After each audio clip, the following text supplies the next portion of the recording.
Bibili tayo kay ate ng bola-bola at kwek-kwek. Te, pabili nga ako. Magkano nga sa kwek-kwek mo? Pabili. Yan po. Sarap. Oo. Ay, dito, te. Dito. Apat din. So, ano pa lang? Tagdag na.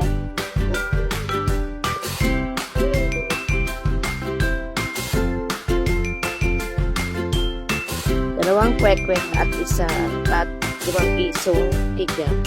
5 pisong bola-bola. Nandito.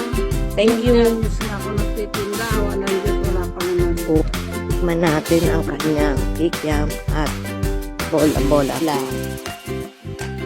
Mamaya masakit dyan. Kikiam.